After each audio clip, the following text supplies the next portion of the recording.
Hello everyone! Welcome sa aking vlog. I am Janice Fabay. Ngayong araw, magluluto tayo ng simple pero masarap na recipe. May tatlong recipe tayong lulutuin ngayon. Una ay ang isang main dish at isang healthy drinks at isang dessert. Pero bago tayo magluluto, uunahin muna natin gawin yung proper etiquette. Una, magsusuot tayo ng hairnet. Itong hairnet ay nakakatulong para maiwasan ang pagkalaglag ng ating buhok sa pagkain.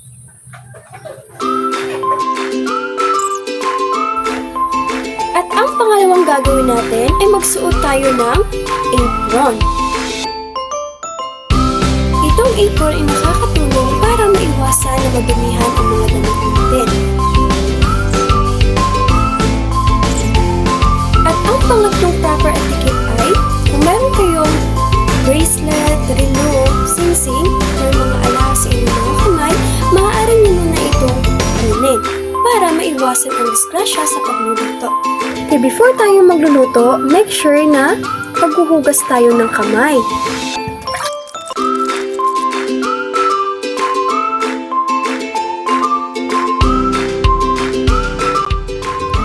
Bago tayo magluluto, hugasin muna natin ang isda para maging malinis ito. At pagkatapos, strip the leaves of malunggay from the stems. Make sure always clean your table for cleanliness. Now, rinse the malunggay leaves using a strainer. Prepare the chopping board and knife. And now, slice the onion. Sa paghihiwa ng mga sangkap, dapat dahan-dahan lang para hindi masugatan. And slice the ginger.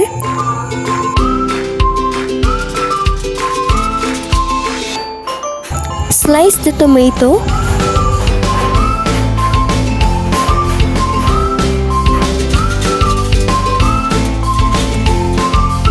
Make sure huwag kalimutang linisin ang table para malinis ito. Now, prepare the stove or butane and prepare the cooking pot. Put 2 or 3 cups of water in your pot. And now, heat the water for 5 minutes. Hinaan ang pagbukas ng apoy to avoid accident. When the water is heat, put the onion, ginger, tomato, and fish.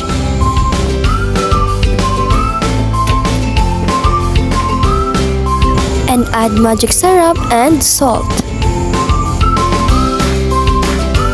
Wait 5 minutes to heat the soup. After 5 minutes, taste it and put the malunggay leaves.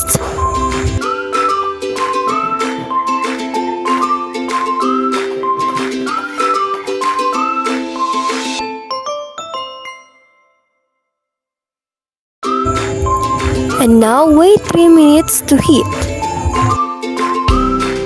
Now, the dish is ready, kaya tanggalin na natin ito, ilagay natin ito sa bowl.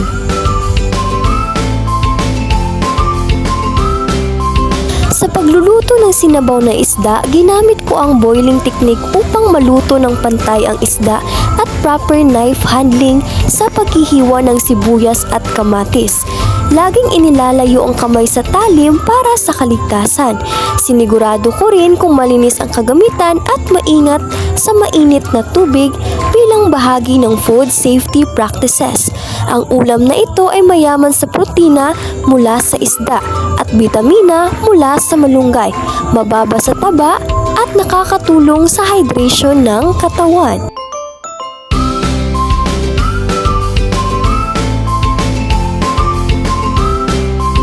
Prepare the chopping board and the watermelon. Slice the watermelon using the knife. Sa halagang 50 pesos, meron ka ng masustansyang inumin. Ito ay mayaman sa bitamina at nakakatulong sa hydration ng ating katawan. Kunin muna natin ang buto ng pakwan bago natin ilagay sa blender. Ngayong tapos na nating nakuha ang mga buto, make sure always clean your table para malinis ito tingnan. At ngayon, ready na ang ating watermelon. At ngayon, prepare the blender. Ngayon, kuskusin natin ang watermelon at ilagay natin ito sa blender.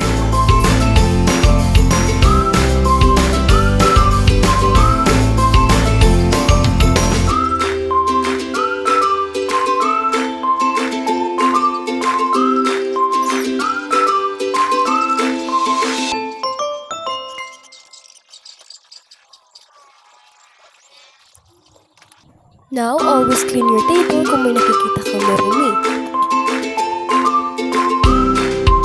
Ngayong tapos na natin kuskusin ang watermelon, kukuha tayo ng ice at saksakin natin ito ng pino-pino at ilagay sa blender.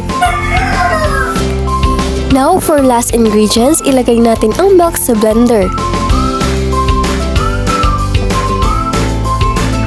Now, ngayong kumpleto na ang ating ingredients, simulan na natin itong i-blender.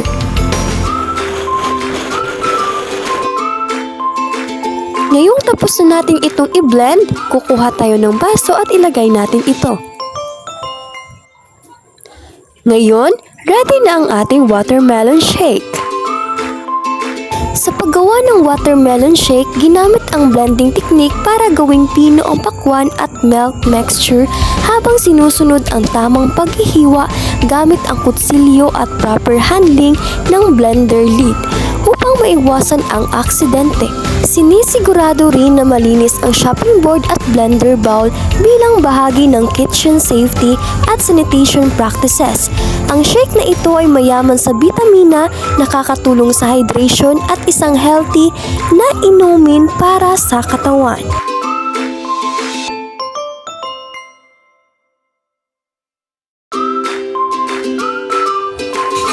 For our last recipe, una nating gagawin ay babalatan natin ang banana.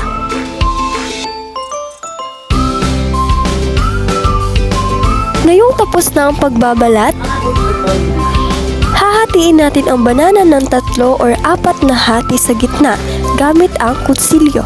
Pagkatapos natin itong slice, i-form natin ito na parang pamaypay. Kaya tinawag itong pinaypay kasi para itong pamaypay.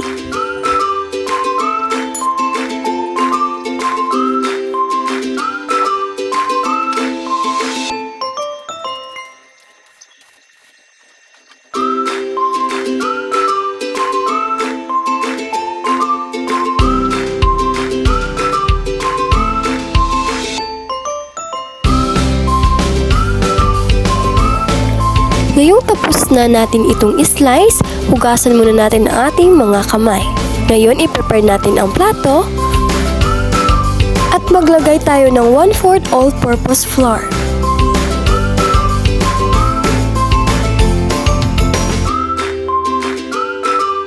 At maglagay tayo ng 1/4 cup of water.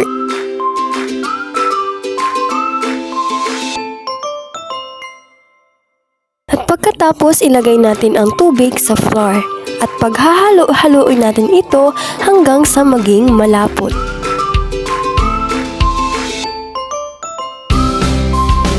Ngayong naging malapot na ito, mag-add tayo ng orange food color para may kulay ang ating pinaypay.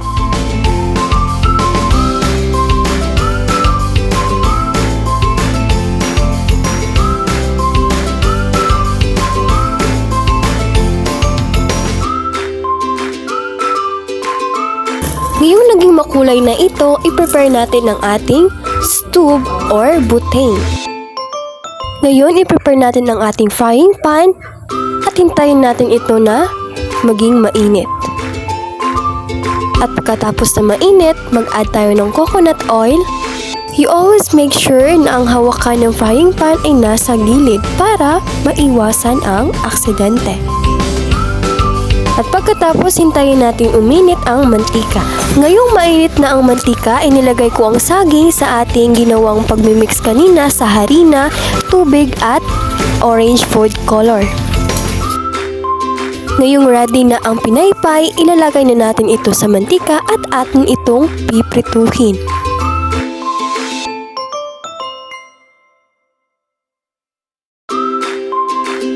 Sa pagluluto ng saging, hintayin natin itong maging golden brown.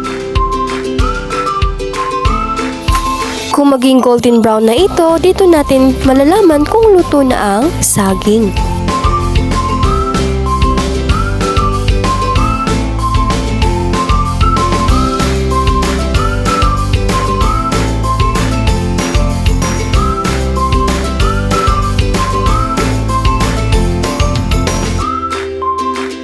Ngayong luto na ang saging, kunin na natin ito at ilagay natin ito sa plato. For only 50 pesos, may pang-merienda ka na. Para mas sumarap pa ang ating saging, lalagyan natin ito ng asukal.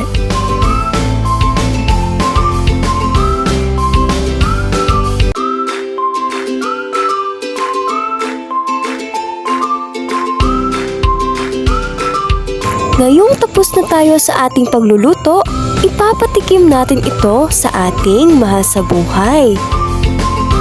Dito natin malalaman kung masarap ang ating niluto. Kaya, tara!